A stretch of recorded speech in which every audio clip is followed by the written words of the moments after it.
Olá, sejam todos bem-vindos à TV JCO e hoje nós temos o prazer de receber o advogado criminal e professor de processo penal, Jeffrey Cicchini.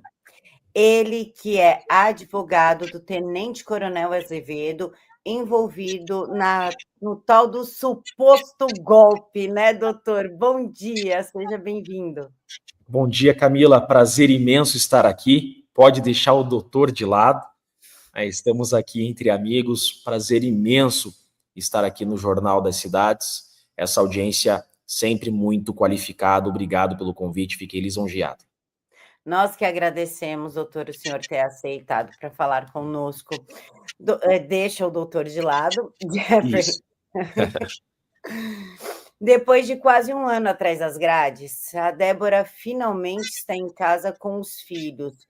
Como ela está? Eu vi uns vídeos do senhor falando sobre ela e o que podemos esperar desse processo. Então, eu tenho feito uma análise jurídica do caso. Sou advogado criminalista e professor de processo penal. E o caso da Débora virou um estudo de caso do direito e do processo penal. Porque, primeiro, no ponto da correta aplicação da lei, está aplicada erroneamente.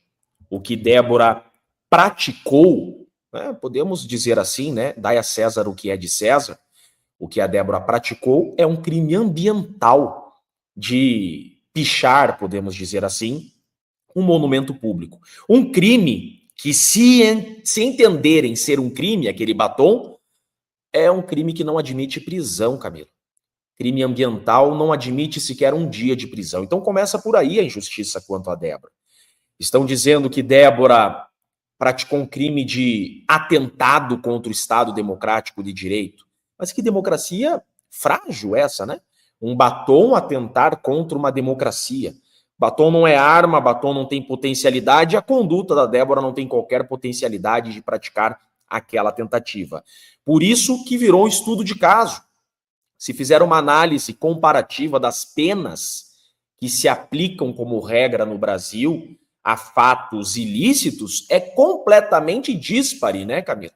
Você tem traficante sendo condenado a pena de tornozeleira eletrônica com 6 anos de condenação. Você tem homicídio com pena de 6 anos. Você tem roubo com arma de fogo, apenas de 5 anos. E a Débora, que passou um batom numa estátua há 14 anos. Então é um assunto mais falado no nosso meio criminal.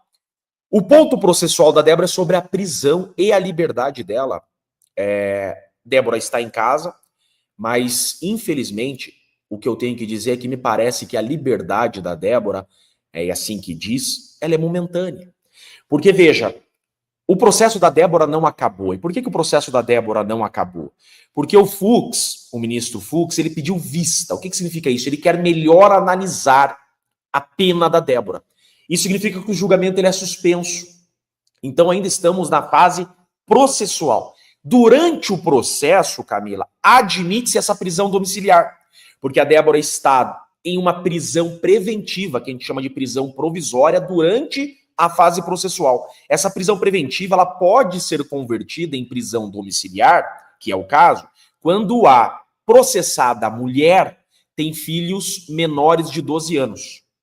Aí admite-se a prisão domiciliar. Acontece, Camila, que se Débora for condenada em definitivo a pena superior a 8 anos, ela volta para a prisão, porque daí a condenada em definitivo a pena superior a 8 anos, não cabe essa prisão domiciliar. Então o Fux tem até 90 dias para devolver o processo. Ele devolvendo o processo, teremos a condenação em definitivo da Débora. Débora volta para a prisão. Então, a discussão grande processual em cima do caso da Débora está em torno disso. A lei que aplicaram a ela. Então, não é crime de tentativa de golpe, é um crime ambiental, cuja pena não admite prisão. E essa liberdade domiciliar da Débora, ela é momentânea. A Débora está correndo seríssimos riscos de voltar em breve à penitenciária, Camila.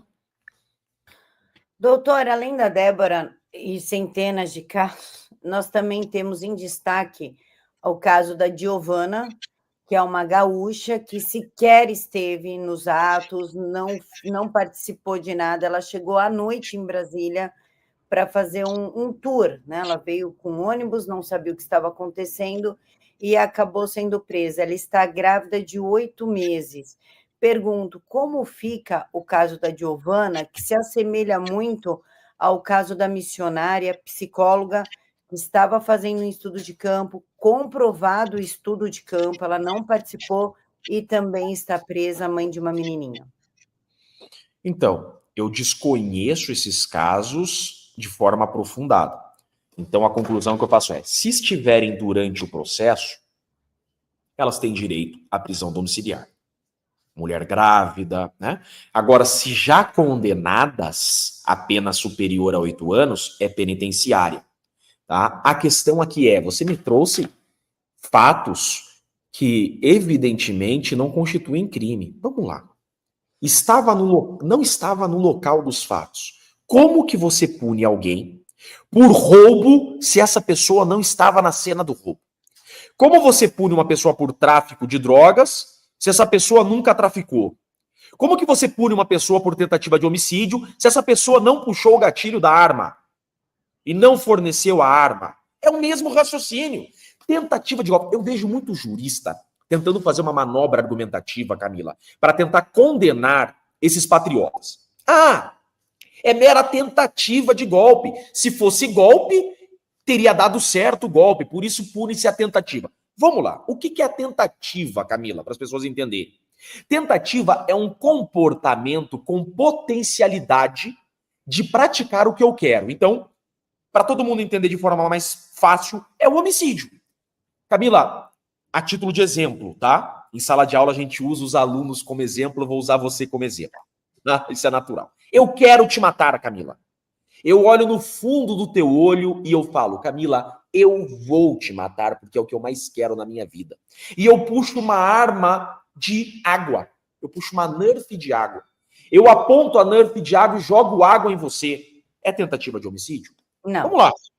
Eu queria te matar. Isso tá bem claro. Então, o que eu quero dizer com isso? Ainda que consigam provar que esses patriotas queriam o golpe, Camila. Então, veja. Eles queriam o golpe. Ainda que se prove que eles queriam o golpe, tem a segunda conclusão. Eles tinham potencialidade de dar o golpe? Não. Esse é o ponto. Então, não tem como ser tentativa. É aquilo que a gente fala de crime impossível.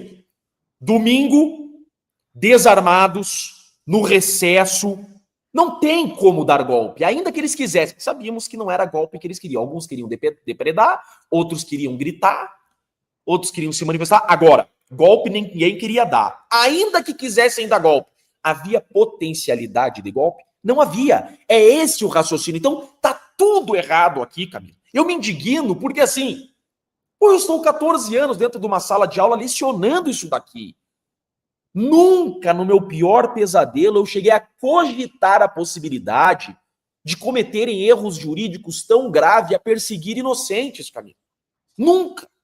Se essas pessoas fossem traficantes, estariam em liberdade. Se fossem ladrões, estariam em liberdade.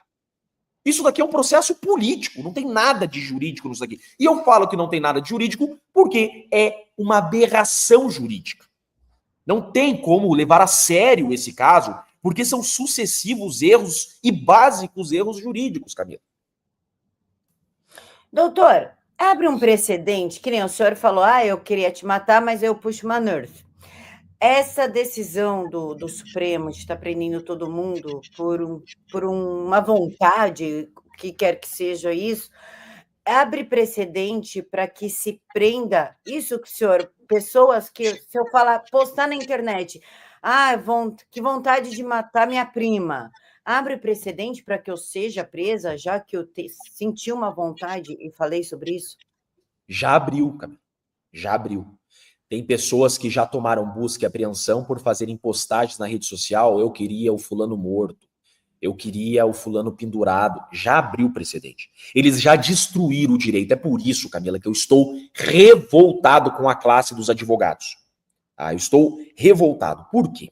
Como esse processo é político e a classe da advocacia a maioria dos advogados são de esquerda, muitos estão aplaudindo esse processo.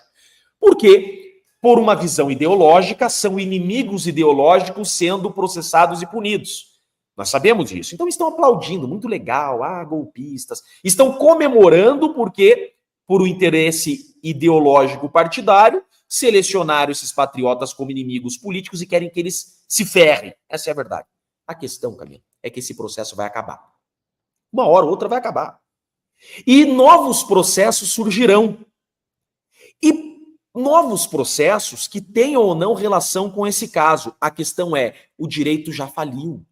Agora, se essas ilegalidades perpetuarem e ocorrerem em outros futuros processos, a classe da advocacia não tem como combater isso e gritar contra essas ilegalidades. Por quê? Porque elas foram aplaudidas outrora. Então agora vocês estão questionando ilegalidades que vocês aceitaram? Eu falava isso na era Lava Jato. Veja, na Operação Lava Jato, eu fui chamado de petista, eu fui chamado de esquerda. Quando eu questionei inúmeras vezes, enquanto professor de processo penal, algumas atitudes do MPF e do juiz Sérgio Moro. Por diversas vezes, se fizeram retrospectos de postagens minhas, eu questionava prisão para forçar delação, eu questionava condução coercitiva, e aí vinha, seu petista, imagina eu petista. Absurdo. Porque eu estava defendendo o direito. Então, o meu compromisso enquanto jurista, tá, é não colocar em hipótese alguma questões ideológicas à frente da minha honestidade e compromisso com a defesa do direito e da correta aplicação da lei.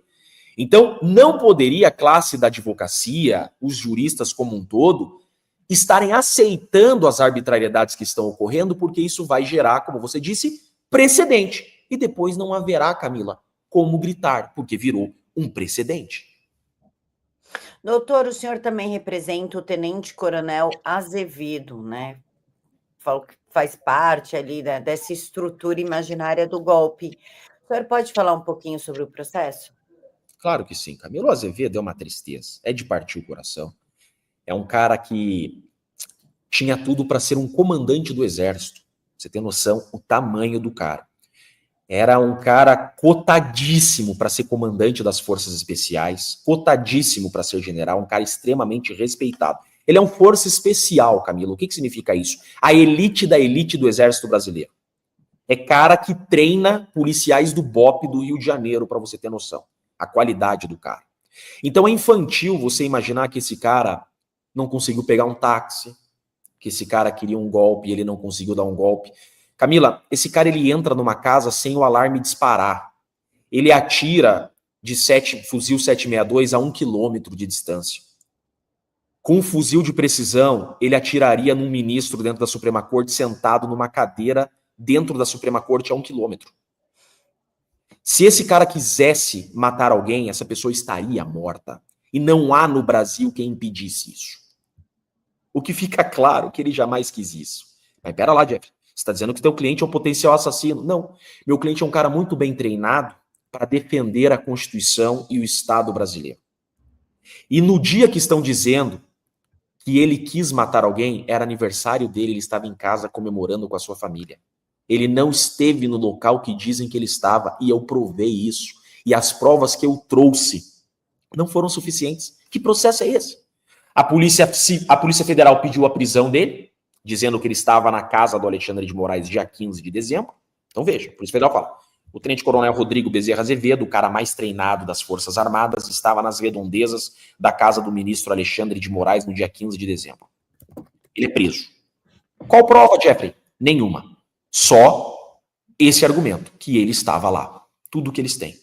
Eu venho, Camila, eu trago provas. Eu trago provas. Eu falo, vocês estão equivocados. Nota fiscal da janta que ele comprou. Nota fiscal do Rappi. Prova de que o celular dele estava em Goiânia a 3 horas da casa do Alexandre de Moraes. Eu trouxe provas que na hora que eles estão falando que ele estava nas redondezas da casa oficial do Alexandre de Moraes, ele estava a 3 horas dali em Goiânia. Imagina. Eu trouxe provas. Polícia Federal desconsiderou as provas, a PGR desconsiderou minhas provas e ofereceu denúncia e ele continua preso. Com provas de que é falsa a informação que ele estava nas redondezas da casa do ministro Alexandre de Moraes. Eu pergunto, como combater isso, Camila? Para quem recorrer? Se é a suposta vítima que está analisando meus pedidos de liberdade. Imagine, Camila, uma pessoa é acusada de tentar te matar. E eles olham para você e falam assim, o que fazer, Camila? Você fala, aplique a lei do talião. Olho por olho, dente por dente. Óbvio. Você pergunta para a vítima qual é a justiça que ela quer a lei do talião. É olho por olho, dente por dente. Por isso que esse processo é absurdo. Porque quem está ditando as cartas é uma pessoa que quer punir seus algozes. Agora, querem punir seus algozes? Punam. O tenente-coronel Rodrigo Azevedo não é algoz de ninguém. Esse cara não tem qualquer participação, não tem uma interceptação telefônica contra ele, não tem nada. O Mauro Cid, que é um delator criado, sequer cita o nome do tenente-coronel Rodrigo Bezerra Azevedo. Doutor, pela qualificação que o senhor falou do tenente-coronel, então ele fazia parte do Kid Preto? Kid Preto, eu explicar para o pessoal. Muita gente fala do Kid Preto. Sabe o que é Kid Preto? Kid Preto é o seguinte. Quando criaram as forças especiais, forças especiais é a elite da elite. Tá? Então são pouquíssimos forças especiais. O cara tem que ser tudo para poder fazer o curso de forças especiais. Tá? O comandante dos forças especiais apelidaram de Kid Preto. Tá? Por causa do gorro. Aquele ali é Kid Preto. Mas é o comandante. Então o apelido que se dava para o comandante. Por quê? Para não falar nome. Entendi? Você não fala o nome da pessoa, é o Kid Preto. O Kid Preto é o comandante. Só que daí começou a popularizar no meio da tropa. E todos os FE, Forças Especiais, acabaram virando Kid Preto. É assim que surge o apelido Kid Preto. Entendeu? São as Forças Especiais. Então, sim, o Tenente-Coronel Rodrigo Azevedo é um Kid Preto, tá? Popularmente falando. Então, um Kid Preto, com toda essa qualificação, cotado para subir de cargo e tudo. Como é que, partindo do princípio, tá? Por amor à argumentação, partindo do princípio que ele queria dar um golpe e matar fulano, ciclano, beltrano, como é que ele fica com medo de uma multa de trânsito e como é que ele desiste de fazer algo porque não tinha um táxi? Tipo, não tinha Uber, não tinha carona. O senhor consegue explicar essa tese da multa do Detran e de não ter táxi? Essa da multa não se atribui a ele. Essa da multa se atribui a um outro militar, tá? Que estaria com o carro particular e teria mensagem de cuidado com... Acho que tomei uma multa, mas não é o Rodrigo Azevedo. É outro militar. E a história do táxi, eles atribuem a todos, dizendo que não conseguiram pegar um táxi no dia. Assim, é infantil. Eu não consigo explicar tamanha infantilidade. Veja, a gente mora no Brasil, um país que infelizmente não tem a segurança da Suíça, né, que nós queríamos que tivesse. Eu sou advogado criminal. Eu já vi o pior do ser humano, eu já vi, né? Eu vejo o pior do ser humano diariamente. Qualquer noia nesse Brasil compra uma moto piseira, tira a placa e mata alguém com um revólver enferrujado. Qualquer usuário de crack, despreparado de chinelo de dedo, se quiser matar alguém, consegue matar. Né? Agora vocês vão me dizer que o cara mais preparado, um cara que consegue entrar num morro do Rio de Janeiro, de paraquedas. Um cara que consegue escalar o morro do Rio de Janeiro para fazer uma operação de madrugada, com visão noturna, não conseguiu pegar um táxi. Vocês estão brincando com a nossa cara. Exatamente, doutor. É aí que entra, partindo do princípio que o Judiciário Brasileiro, o STF, Supremo Tribunal Federal, ele tem por obrigação defender a Constituição Federal e interpretar as leis aplicada à sua melhor forma, está transformando a nossa Constituição no enredo da Netflix? Como o senhor vê essa postura toda do Supremo? A vaidade é meu pecado predileto, né, Camila? Tudo começou com uma vaidade de querer aparecer. Tudo começa com a criação da TV Justiça. O problema da justiça brasileira começa com a criação da TV Justiça. Começam a televisionar as sessões do STF por vaidade. E aqueles julgamentos que eram para ser rápidos passam a ser demorados porque todo mundo quer ser um momento de fama e protagonismo. E o sistema judiciário puxa para si um protagonismo que não cabe a ele. Veja que o Brasil é o único país do mundo que a população sabe o nome dos ministros. Se você perguntar em um ponto de ônibus, a população sabe o nome dos 11 ministros. Isso não existe. Isso é culpa da vaidade. E ali começa o protagonismo. E a televisão passa a dar os horários mais nobres para operações policiais. E juízes começam a dar entrevista e começam a ser reconhecidos no restaurante, na rua, e isso sobe e inflama o ego. E então começa-se uma busca incessante por aparições. E desdobrou onde estamos hoje. O maior protagonismo do Brasil está nas mãos de juízes. Por quê? Porque a vaidade tomou conta do nosso sistema judicial. E esses querem ser protagonistas e donos do Brasil. Hoje você pode ver, quem manda no Brasil não é o chefe do Poder Executivo, não é o Congresso Nacional. É um ministro da Suprema Corte. Por quê? Porque ele é o último a falar. Ele vai ser sempre o último a falar. Então, o Brasil se acabou na vaidade. A vaidade tomou conta do sistema judicial. E agora, como retroceder? Tem que recomeçar tudo. Tem que refazer a política judiciária brasileira. Porque descambou de um jeito que eu não consigo imaginar outra solução senão recomeçar. Vai ter que renovar essa leva que lá está. O próximo presidente da República vai poder indicar 3 ministros. Então chegou em um ponto que já se perdeu o controle e virou parte desse sistema ser protagonista do Brasil. É isso que está acontecendo. Estão utilizando as leis para punir, as leis para perseguir. Quando você começa a utilizar o direito penal para perseguir e punir pessoas, é a falência do direito penal. O direito foi criado para proteger pessoas e não para punir pessoas. O povo tem uma interpretação errada do direito penal, Camila. O direito penal tem 2 finalidades. Uma, punir o criminoso, e outra, não punir o inocente. Porque quando você cria uma lei, ela tem requisitos.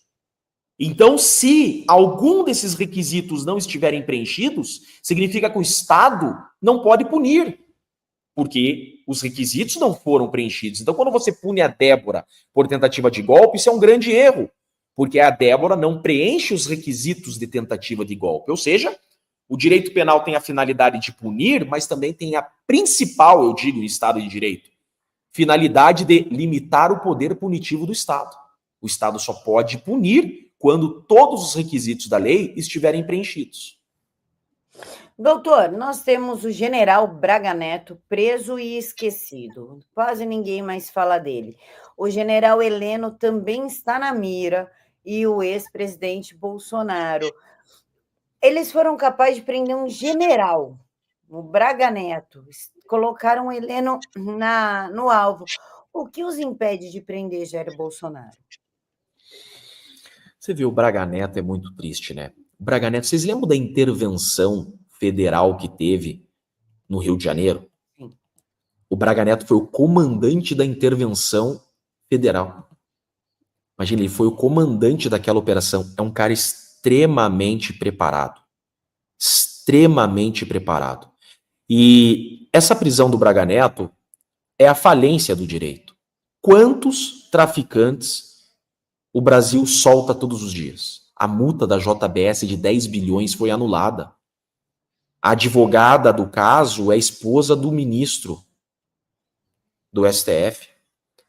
Então você devolve o helicóptero para um narcotraficante que era utilizado para traficar. Então é a falência do sistema.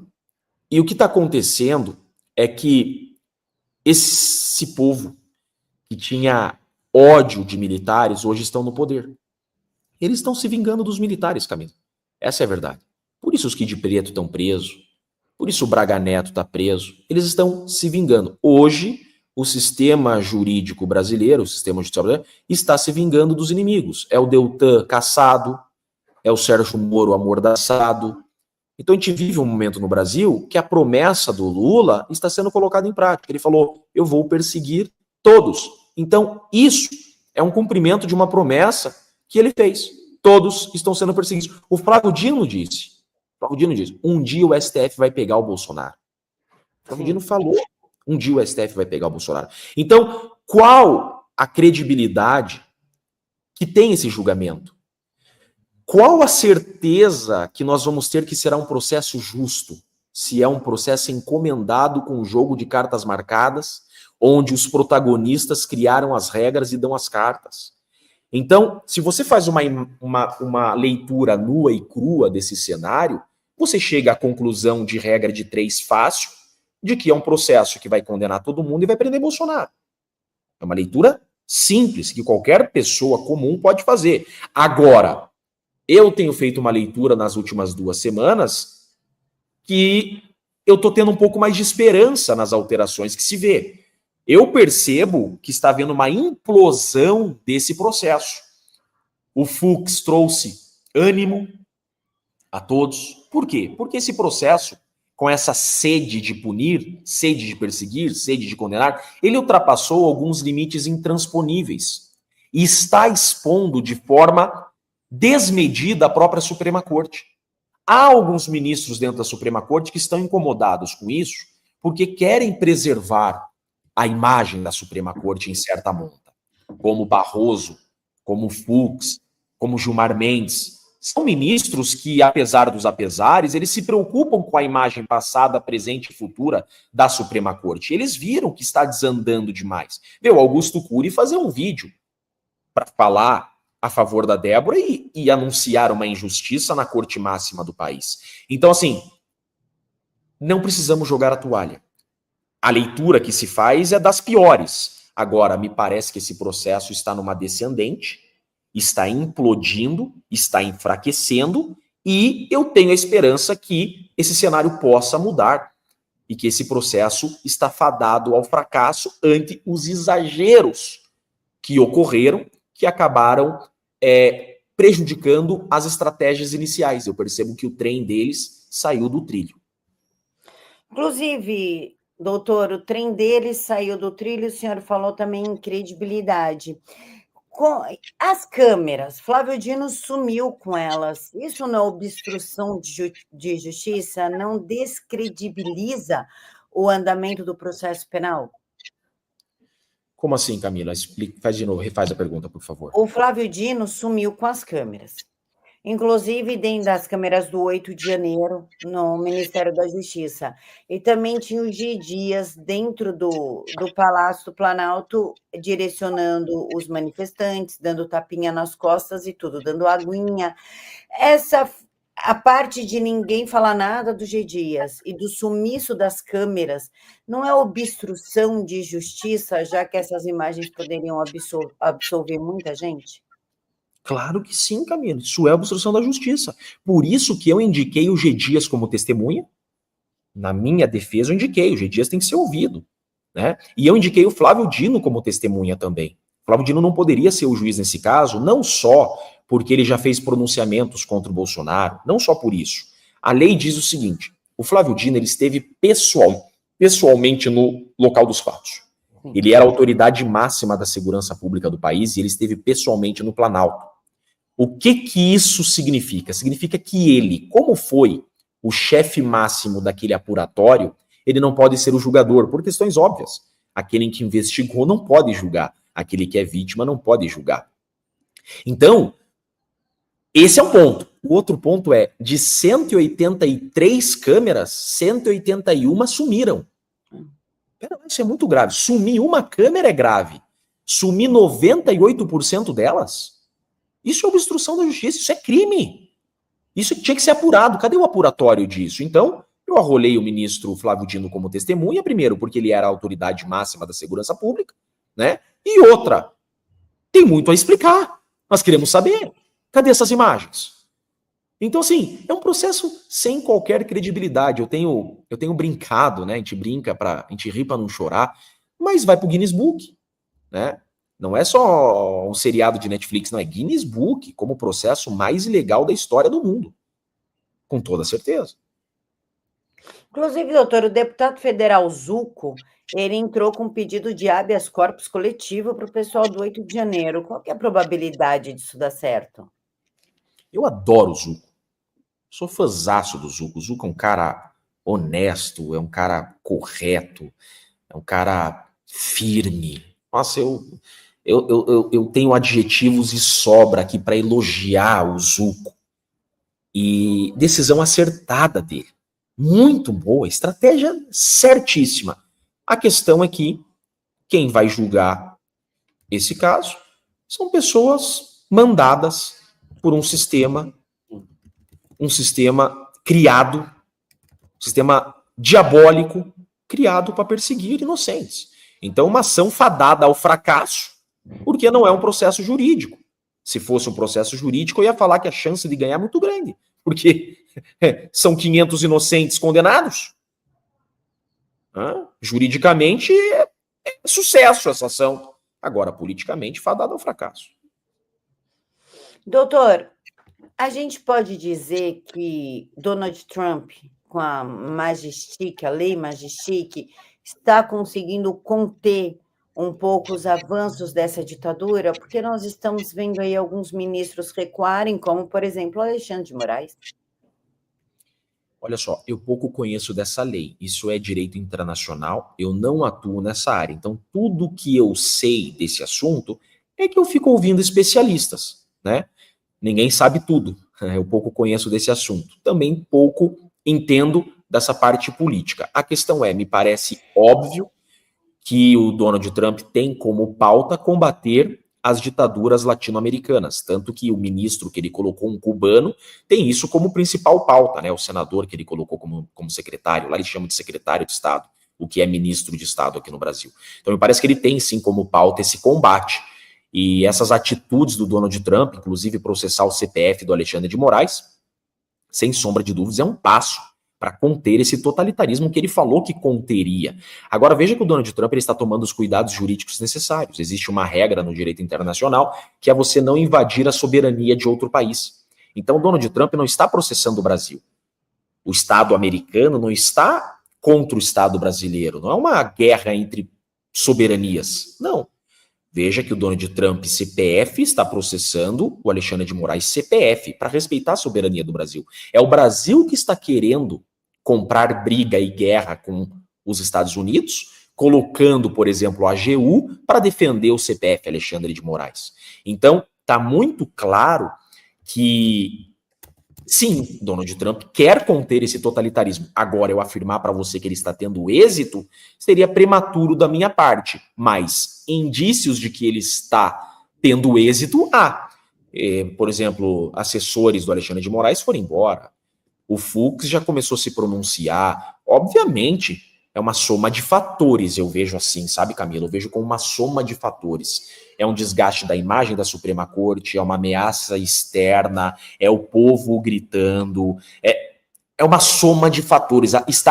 Eles foram cercados, esse totalitarismo foi cercado a ponto de tem tantas frentes contra esse totalitarismo e contra esses ditadores que está enfraquecendo o sistema deles. Isso é óbvio, é nítido. Então não é só a ação do Donald Trump, é uma soma de fatores que está fazendo com que essa ação perca força. E isso é óbvio, está perdendo força e me parece que estão recuando sim. Por isso eu digo, esse processo atingiu o ápice, já está numa descendente, está perdendo força e eu acredito que vai fadar ao fracasso. Não existe no Brasil, ou melhor, não existe na história do mundo uma tirania que dure para sempre, Camilo.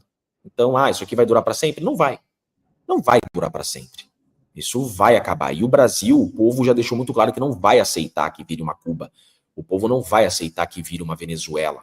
Então, há ditadores que queiram o controle, mas não vai ser fácil para eles e não está fácil. Doutor, qual que é a probabilidade da anistia ser pautada? Porque agora vai ter a manifestação dia 6, né? Agora, o pedido é anistia, sempre anistia. Qual a probabilidade das vozes das ruas serem ouvidas dentro do Congresso? Eu acredito na anistia. Eu acho que a anistia vai passar no Congresso, muito embora tenham tentado amordaçar o Hugo Mota. Veja, né? No dia que há um clamor imenso pela passeata do dia 6, a Polícia Federal instaura procedimento contra o Hugo Mota para tentar amordaçar. Veja que esse é o jogo dos tiranos, né? Eles querem amordaçar pessoas e tentar amordaçar o Hugo Mota como uma moeda de troca. Ou você esquece a anistia, ou nós vamos dar andamento nesse inquérito contra você, Hugo Mota. Isso é nítido. Isso é um jogo antidemocrático. Isso sim é antidemocrático, né? Agora, a pressão vai ser tanta pela anistia que o Hugo Mota vai ser vencido. Claro que ele tem que pautar, ele é o presidente, essa é a função do presidente, pautar o projeto. Se o Hugo Mota não pautar o projeto não passa. Mas eu acredito que a pressão popular e a pressão dentro da casa será tão grande que a anistia vai passar. Tá? Mas a anistia é importante explicar para o povo que a anistia é um projeto de lei, tá? É um projeto de lei qualquer. Então, um deputado apresenta, um senador apresenta, e isso vai para debate. Aprovado esse projeto de lei nas duas casas, que chamamos de Congresso Nacional, isso vai para o presidente da República sancionar ou não. Tá? Isso que é um projeto de lei. O presidente da República sancionando o projeto de lei, ele vira lei oficialmente. Ele vetando, volta para o Congresso, e o Congresso pode derrubar o veto. Tá? Derrubando o veto, vira lei. E aí estão todos anistiados. A questão é, o cenário que está nesse tabuleiro criado é que, ainda que o Congresso aprove esse projeto de lei, ainda que o Congresso supere eventual veto, o STF, ao final de tudo isso, tem a caneta para dar a última decisão, e o STF pode declarar, ao final de tudo, essa lei inconstitucional e não valer de nada. Entenda que hoje, o formato da política judicial brasileira, o sistema judicial brasileiro, ele tem um direcionamento que o STF fala por último sempre. Por isso que eu digo que tem que ser revisto esse sistema de justiça brasileiro, porque quem fala por último entre os três poderes é o STF, ou seja, quem tem mais força, quem fala por último. Então, se o STF não quiser essa anistia, o STF dá uma canetada no final de tudo e diz que é inconstitucional. Então, eu acredito que passe no Congresso, mas nós sabemos que a leitura que se faz hoje é que o STF vai tornar essa lei inconstitucional e não vai valer de nada. Doutor, inclusive, ontem, né, na quinta-feira, saiu quinta ou quarta, que os deputados norte-americanos estão investigando quem adulterou a entrada do Felipe G. Martins nos Estados Unidos.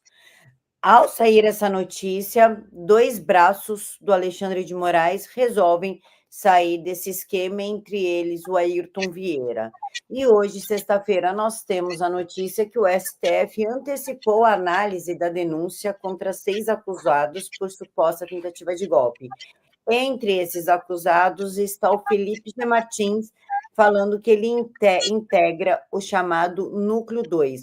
O julgamento era para acontecer no dia 29 e 30, e agora, deste mês, agora vai acontecer no dia 22 e 23 de abril, e entre essas pessoas estão Fernando de Souza Oliveira, delegado da PF, Felipe Martins, Marcelo Costa Câmara, coronel da Reserva do Exército e ex-assessor da Presidência da República, Marília Ferreira, delegada da PF, Mário Fernandes, general da Reserva do Exército, e o Silvinei Vasquez, que é o ex-diretor-geral da Polícia Rodoviária Federal.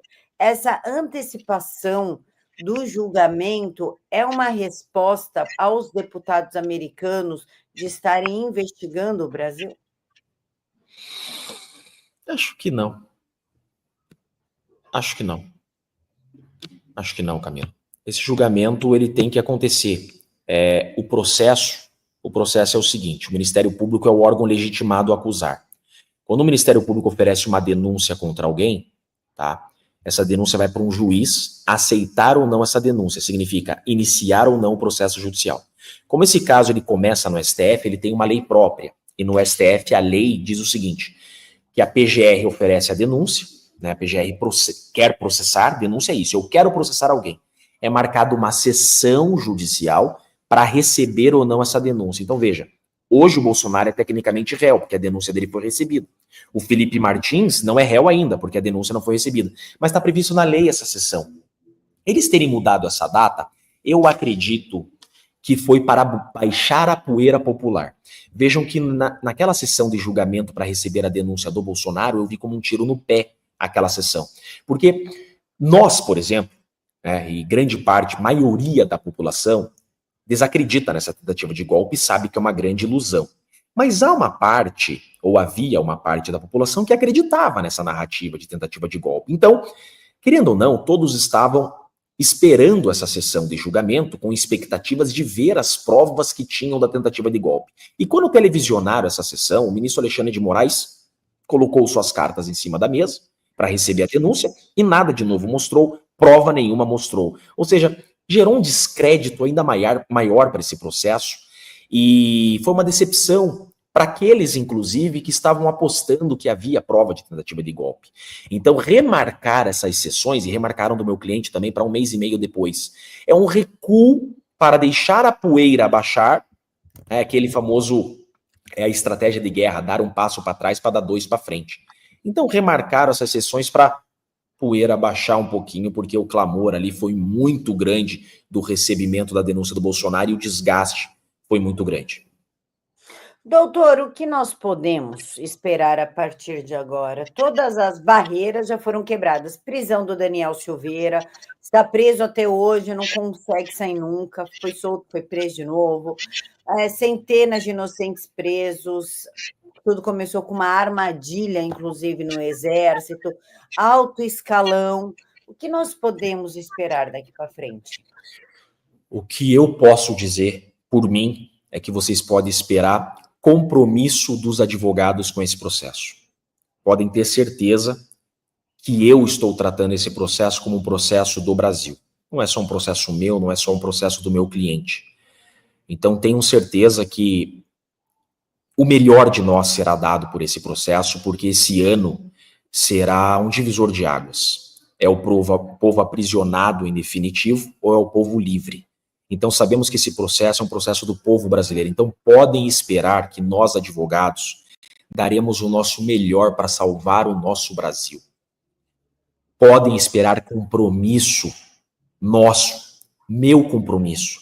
Podem ter certeza que eu darei todos os dias o meu melhor para vencer esse processo, para desmontar esse castelo de areia e vencer esse totalitarismo e essa ditadura.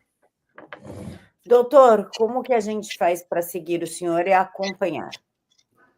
Jeffrey Chiquini, meu nome. Eu tenho o Instagram, que eu mais uso, tenho o X e o YouTube também, que eu comecei. Mas a minha principal rede é o Instagram, @Jeffrey Chiquini. Doutor, eu quero agradecer em nome do JCO, em nome da nossa audiência, a sua presença hoje. Foi um prazer imenso conversar com o senhor.